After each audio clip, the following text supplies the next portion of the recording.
کارمندان اتفاقهای کسبی ولایتی سوخت از عید کسبی تجلیل کردند. به این مناسبت صبح امروز سنه 21 اکتبر در تالار ریاستی دانشگاه دولتی خوجند به نام اکادمیک باباجان غفروف چاره‌بینی ادانه برگزار گردید. در آن سابقه‌داران ساحه، کارمندان اتفاقهای کسبی تشکیلات و اداره‌ها، نماینده از مقامات اجرایی حکومت دولتی ولایتی سوخت و دیگر فعالان اشتراک نموده از برد و باخت ساحه گفتند. رئیس شورای اتفاقهای کسبی ولایتی سوخت شریف الله عبدالله‌زاده سخنرانی نموده کلی کارمندان ساحه را با عید کسبیشان تبریک گفت و تاکید کرد که اتفاقهای کسبی امروز به حیث یک نهاد حمایتگر حقوقی مهنتکشان معروفیت و موقع اساسی را در جامعه صاحب است.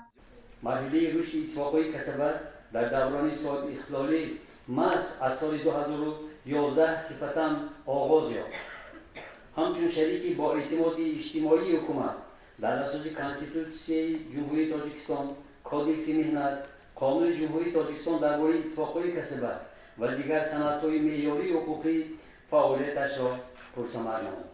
در چاره‌بینی ادانه به مناسبت عید کسبی کارمندان اتفاقهای کسبی بیشتر از سهم این ساحه در رشد جامعه و حمایت حقوق کارمندان ابراز نظر کرده شد. معاون رئیس ولایتی سوخت دوران زاهدزاده سخنرانی نموده تبریکات رئیس ولایت رجب‌بای احمدزاده را به سهمی حاضرین رسانید. گفته شد که 2 آگوست سال 2011 با تشبث پرزیدنت جمهوری تاجیکستان محترم امامعلی رحمان قانون جمهوری تاجیکستان درباره اتفاقهای کسبی قبول گردید. قانون مذکور تأسیس اتفاقهای کسبی حقوق و کفالت‌های آنها را معین نموده مناسبت‌های اتفاق کسبی را با حکومت دولتی، کارفرمایان، اتحادیه‌های کارفرمایان و دیگر اتحادیه‌های جمعیتی، شخصانی واقعی و حقوقی تنظیم می‌نماید.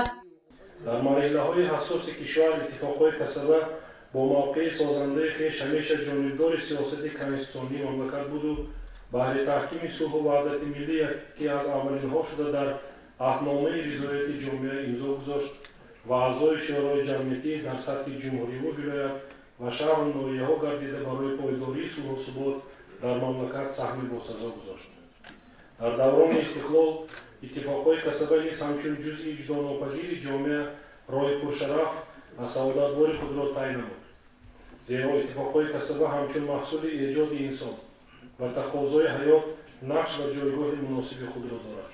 در دایره چاره‌بینی مذکور یک قطار سابقه‌داران ساحه و فعالان اتفاقهای کسبی ولایت با افتخارنامه و تحفه‌های خاطره‌ای رئیس ولایتی سوخت رجب‌بای احمدزاده قدردانی شدند. تاکید گردید که سهم این نفران در رشد و رونق ساحه خیلی نظررس بوده. فعالیت مهنتی آنها نمونه عبرت به نسل جوانی امروز است.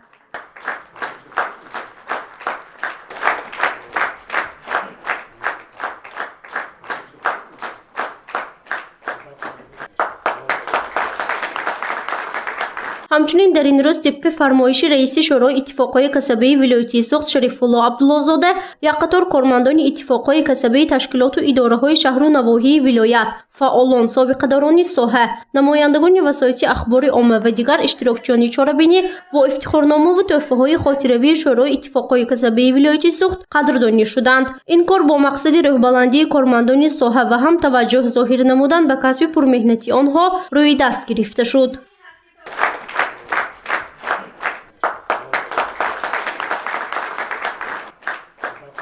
در جمهوری تاجیکستان سنه 24 اکتبر همچون روز کارمندان اتفاقهای کسبی اعلان شده است. در این روز کلی کارمندان ساحه و رئیسان اتفاقهای کسبی تشکیلات و اداره‌ها از عید کسبی تجلیل می‌کنند. گزارش فرزانه شمسی و نسیم رحیمов برای برنامه اطلاعاتی خبر.